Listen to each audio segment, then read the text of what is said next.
Audio Jungle.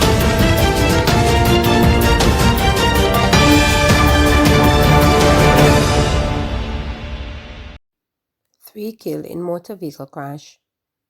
3 people reportedly killed in a motor vehicle crash in St. Andrew early Saturday morning. It is reported that the incident occurred at the intersection of Eastwood Park Road and Burton Avenue in the vicinity of Harvey 3 Primary.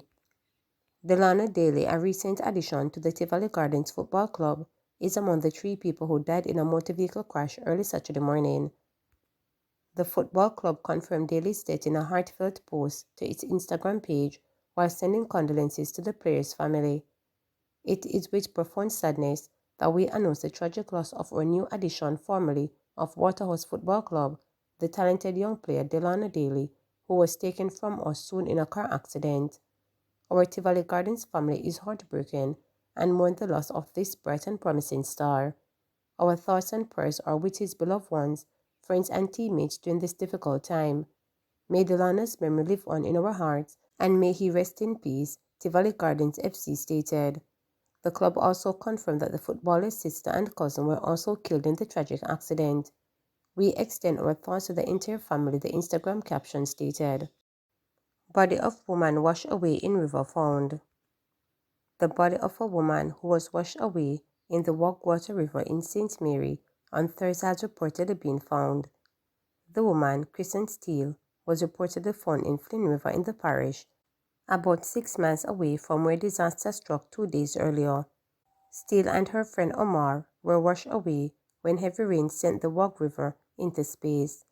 There have been no reports of Omar's body being recovered. The search continues for Omar. Member of Parliament for South East St. Mary, Dr. Norman Dunn, said the woman's body was recovered at about midday. As we continue to mourn the loss of 2 young persons at the Castle Garden and the river that runs close to it, you'd have all heard the tragic news that we lost 2 young persons and the recovery effort was hampered by the speed of the water. The young lady body was recovered, I was told, after 11 this morning. So the young man, the search is still on for his body, but it's raining now. The river is not so much in speed, looking at it, as yesterday and this morning, but it's actually raining now. Very tragic, and our condolences out to the parents and friends of these young individuals. Really sorry about their loss. Second fire in 2 weeks at Old Shoe Market destroy shop. 10 days after fire destroyed 3 shops at the Old Shoe Market arcade in Montego Bay, St. James, another shop owner is counting losses due to a blaze in the space on Saturday morning. It is reported that 1 shop was destroyed as firefighters from the nearby fire station on Barnett Street managed to extinguish the blaze before it could spread to a nearby establishment. According to reports, the firefighters responded with 2 units, which they used to quell the blaze. A variety of merchandise were destroyed in the fire, including men and women's clothing and a variety of accessories. It comes on the heels of a fire last week Wednesday, where just few meters away, 3 similar establishments were destroyed. The fire brigade is investigating the cause of the latest blaze. Full recovery expected for victims of Burger King explosion. The Kingston Public Hospital KPH, in an advisory on Saturday, said the 2 of 3 individuals who were admitted on Wednesday with burn injuries from the explosion at the Burger King outlet in New Kingston remain hospitalized. According to a press release from the hospital, one of the individuals remained at KPH in stable condition, while the other was transferred to the Tony Twaits wing at the University Hospital of the West Indies for continued care, following consultations with the plastic surgery team at their facility. The 3rd person was treated and discharged. The news release added that the patients are expected to make a full recovery, but rehabilitation will be required after they are discharged from the hospital. A team of consultant plastic surgeons have confirmed that 2 patients receive care at KPH and UHWI are expected to full recovery. However, rehabilitative care will be necessary following their discharge. Both facilities are providing comprehensive treatment including wound care, plastic surgery and rehabilitation services, the release noted. KPH sought to clarify that it is capable of managing burn cases ranging from 1st and 2nd degree burns to some more severe cases requiring advanced intervention. It added, however, that in cases where specialized care beyond KPH facility is needed, they may be referred to other institutions. At the same time, the public is reminded that patients have the right to seek treatment at any medical institution of their choosing. If a transfer is requested, KPH will ensure that the necessary medical reports are provided to facilitate continuity of care, the hospital noted. The explosion on Wednesday is said to have been caused by a gas leak. Approximately 6 members of staff had sustained injuries and were taken to hospital for treatment. Police Federation calls on country's legislators to give cops more support. Amidst what she has described as a series of attacks on law enforcement, Chairman of the Jamaica Police Federation, Sergeant Arlie McBean, has called on the country's legislators to provide more support for the police.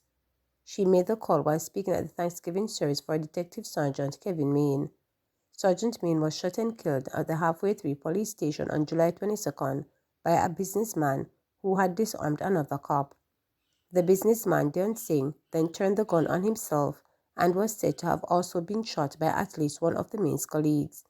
Sergeant McBean said the incident is a wake-up call for the nation. The Police Federation chair called on legislators to address cases of persons inciting violence. She noted that the need for resources such as drones to bolster the efforts for the police to tackle criminals. When you see this level of brazen attack on an agent of the state, there are some things that we need to pause and reflect on. We have seen videos being circulated where police officers are assaulted. We are hearing lyrics that speak to inciting violence against agents of the state and citizens of Jamaica.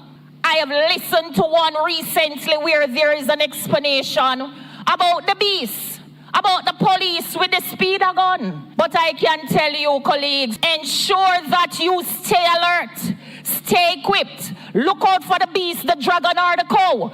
I encourage you to execute your training well.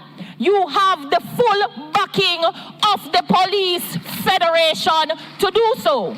Take this as an emergency call from the Jamaica Police Federation to look at acts where persons incite violence about shooting out morals of citizens of Jamaica and young children and agents of the state, to charge them criminally once they are guilty. Lock them up.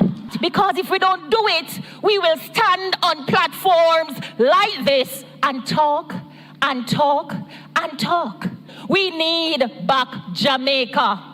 Can you imagine if the Jamaica Constabulary Force is equipped with 1,000 drones and the 19 geographical division get 50-50 each? That is 950. Plus you have 50 in reserve in the event of a Cherry Tree Lane incident. No gunman, no guy, no boy would escape in nearby bushes. Because whilst we have the joint military patrol on the ground, we have our technology, Dr. Blake, in the sky, following them left, following them right, following them backward, following them forward. We capture picture. We capture everything that is evidential. We need to help the police to police Jamaica. 2 men killed in separate incidents in St. James. The community of Hurlock in St. James was ravaged by 2 murders on Friday night, which occurred some minutes apart. According to a police report, the dead men, both of Hurlock addresses, have been identified as 20-year-old graphic artist Ronaldinho Headley, otherwise called Mike, and O'Neill Ho. In the first incident, which occurred about 8 p.m., Howe and the other men were in a bar in the community when a Toyota motor car drove up. The armed men reportedly exited the vehicle and opened fire at the group, hitting 3 men. They then escaped. The police were alerted, and upon their arrival, the men were taken to hospital, where Howe succumbed to his injuries. The other 2 men were treated. Shortly after, the police were called in relation to an incident involving Headley. About 8:30 p.m., residents heard explosions and alerted the lawmen. They found Headley lying on a roadway in the community with gunshot wounds. He was taken to hospital where he died. Investigations continue into both matters. It is unclear if the incidents are connected.